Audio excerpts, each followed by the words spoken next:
नमस्कार, इंडी न्यूज़ में आपका स्वागत है। आशीष सैनी, उत्तराखंड से प्रवक्ता कांग्रेस का। जी, आज रामलीला मैदान में जो अरविंद केजरीवाल जी की गिरफ्तारी के विरोध में महारैली का आयोजन किया गया है, इसको लेकर आपका क्या कहना है? देखिए, केजरीवाल जी की गिरफ्तारी तो एक मुद्दा है। मूल्य मुद्दा है कि भारतीय जनता पार्टी की सरकार में किस तरह से तानाशाही को बढ़ाया गया है।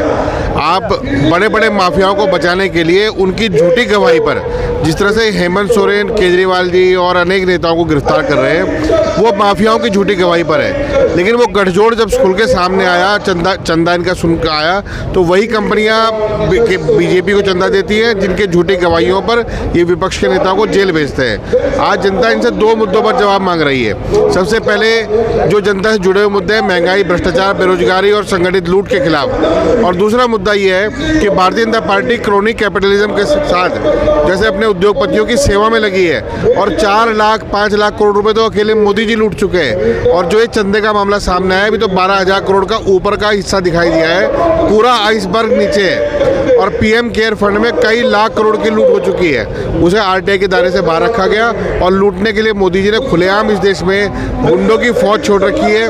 वो माफियाओं के पास जाते हैं, उनसे वसूलते हैं, कंपनियों के पास जाते हैं, उनसे वसूलते हैं। इस तरह का हालात देश के लिए कहीं भी सही नहीं है। और कांग्रेस पार्टी ने इंडिया गठबंधन को बनाकर पूरे देश के सभी दलों को ये कहा है कि एक के सामने एक लड़े और इस तानाशाही सरकार को हटाए। ईवीएम का मुकाबला करने के लिए 5%, 10% का अंतर से हराना मुश्किल है। कम से कम 25, 30, 40% से इनको हराया जाएगा तो ईवीएम भी फेल का घोटाला भी फेल होगा।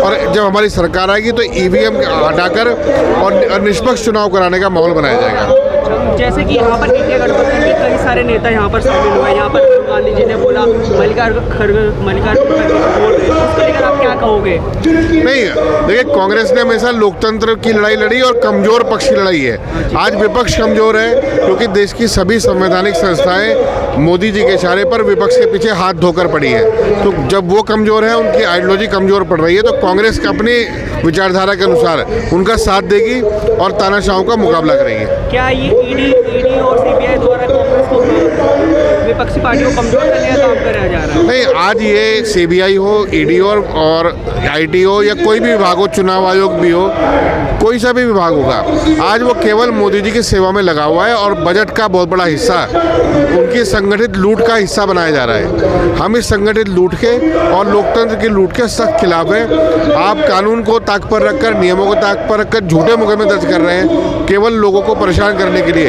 यदि इसी गठबंधन में से कुछ नेता अगर बीजेपी में शामिल हो जाए तो ये तुरंत उनको देशभक्त घोषित कर देंगे, ईमानदार घोषित कर देंगे। लेकिन आज के समय में इन्हें ही सबसे बड़ा कल्पित बनाकर बीजेपी अपना उल्लू सीधा कर रही है और उन दोषी कंपनियों से उनसे चंदा वसूल रही है। आने वाले लोकसभा चुनाव है देश में, तो उसको लेकर क्या कहना चाहोगे आप? देखिए, लोकसभा चुनाव में जनता अपना मन बना रही है और बिल्कुल बीजेपी सरकार को, तानाशाही सरकार को हटाने के मूड में है। आज उनके अंदर भी आंतरिक फूट है और जो चंदे की लूट है, इसका असर इस चुनाव पर नहीं होगा। जनता के जो वोट का असर है सबसे ज़्यादा देखने को मिलेगा।